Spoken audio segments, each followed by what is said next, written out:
Pasti banyak yang bertanya-tanya kan, kenapa TNI sangat sulit membasmi KKB Papua. Padahal TNI memiliki banyak persenjataan canggih. Nah, ini alasannya guys. Jika bukan karena Amerika Serikat, TNI sebenarnya mampu tumpas KKB Papua dalam hitungan menit. Langkah heli Apache serbu markas kelompok bersenjata terhalang karena hal ini loh guys. Belakangan terus membuat onar, kelompok separatis tersebut tiada henti menyerang aparat gabungan TNI Polri, bahkan warga sipil. Kapolda Papua Irjen Pol Paulus Waterpau mengatakan serangan itu merupakan cara KKB menunjukkan eksistensinya. TNI sendiri sebenarnya telah berhasil menemukan markas KKB di distrik Titigi, Kabupaten Intan Jaya, Papua pada 16 Januari 2020 silam. KKB tidak sempat melakukan serangan balasan lantaran segera melarikan diri saat mengetahui kedatangan personel TNI. Salah satu anggota KKB yang tertembak langsung dibawa oleh anggota KKB yang lainnya. DAX menyebut KKB yang ada di distrik Titigi merupakan gabungan dari kelompok pimpinan Lekagak, Telenggen, dan militer Murib. Dilansir dari Intisari, prajurit TNI sebenarnya dapat dengan mudah melumpuhkan KKB Papua. Hal ini lantaran TNI AD menerima sejumlah helikopter tempur jenis AH-64 Apache Guardian buatan Amerika Serikat pada Desember 2017. Alutsista TNI AD ini benar-benar makin menggerisi.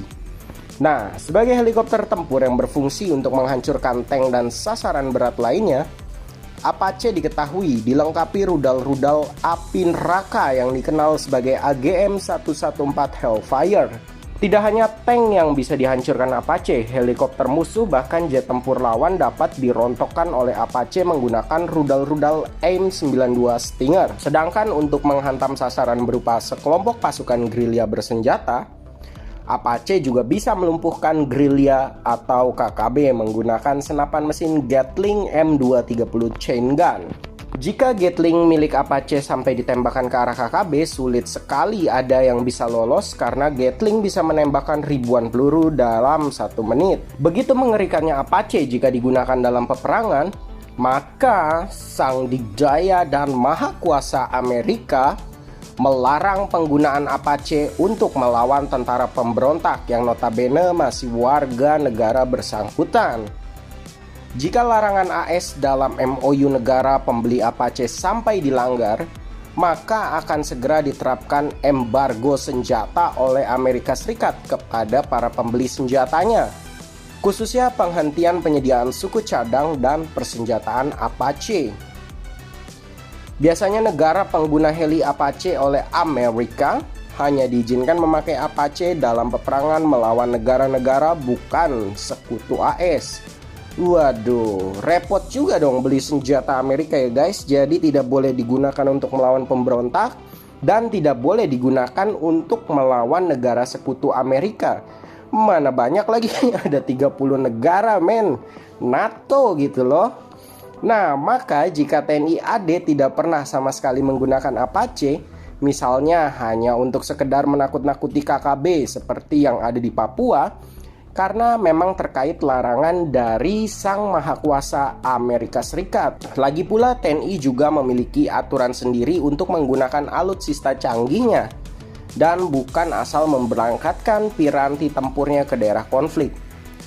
Apabila TNI harus menggunakan alutsistanya seperti tank dan heli Apache ke daerah konflik di tanah air, maka pemerintah dengan persetujuan DPR juga harus membuat payung hukum berupa status operasi darurat militer. Tujuannya adalah agar operasi militer TNI legal dan sesuai koridor HAM. Jadi selama pemerintah menjeniskan bahwa orang-orang bersenjata yang berusaha merongrong keamanan RI hanya disebut sebagai KKB, maka yang diturunkan juga hanya pasukan Polri yang di-backup oleh sejumlah pasukan TNI. Dengan demikian, berdasarkan legalitas dari pemerintah Republik Indonesia dan adanya larangan dari sang digdaya Amerika, maka heli Apache TNI AD yang jumlah totalnya direncanakan 8 unit memang tidak sembarangan digunakan. Apalagi tujuan utama pembelian heli Apache sebenarnya memang untuk mempertahankan keutuhan NKRI dari ancaman serangan negara lain dan bukan dari dalam negeri sendiri. Dari sisi taktik dan strategi militer, jika terjadi peperangan, heli-heli Apache akan menjadi pelindung efektif bagi tank-tank Leopard 2 TNI sekaligus penghancur bagi tank-tank lawan. Selain itu, dalam situasi damai, heli-heli Apache juga berfungsi sebagai alutsista untuk menjaga ruang udara RI. Jika ruang udara RI aman, maka warga Indonesia pun otomatis terjamin kesejahteraan serta keamanannya. Oke guys, sekian dulu laporan mengenai kenapa KKB begitu sulit diberantas oleh TNI AD dengan segala persenjataan TNI yang canggih-canggih dan mumpuni.